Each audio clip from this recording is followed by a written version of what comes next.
At bakit nga ba sa baba ng araw mga kadami ngayon gabi natin naisip maglagay ng hugaran ng ating mga manok mga kadami, at sinisipag tayo ngayong gabi dahil kaninang umaga mga kadami ay sinusulit natin ang oras ng ating oras na para basketball mga kadami. At yun nga mga kadami ay ngayong gabi ko na nalagyan ito ng hugaran mga kadami dahil nangingitlog itong ating mga inahin mga kadami, at sa lupa lang ito nangingitlog. Kaya ngayong gabi mga kadami ay talagang sinaga ko na lagyan sila ng hugaran, at yan mga kadami ay panoorin nyo ay ating lalagyan ng basket sa taas mga kadami.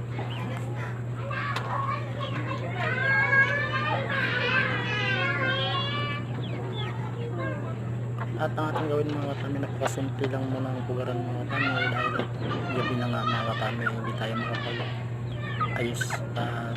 Ito ay pansamantala namin mga katami para sila hindi lang mangitlog sa lupa, sayang ito mga katami nababasag.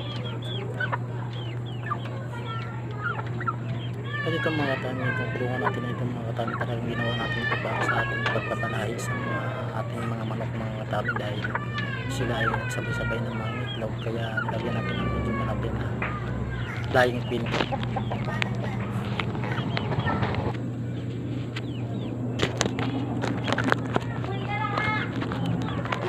At ito nga mga katami, yung mga kasamahan ko ay nakatambay at hindi nila alam na ako ay nandito sa kulungan habang gumagawa ng hugaran mga katami. Ayan mga kapatid mga katami, ayan ang ating basket sa taas.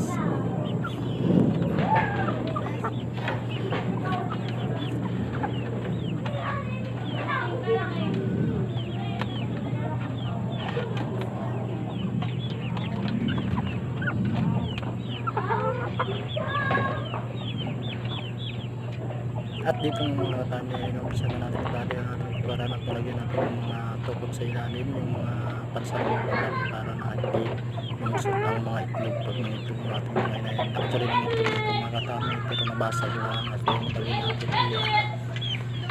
At hanggang dito na lang ating video mga katami. Sana manood din po, pakipalo, like and share mga katami.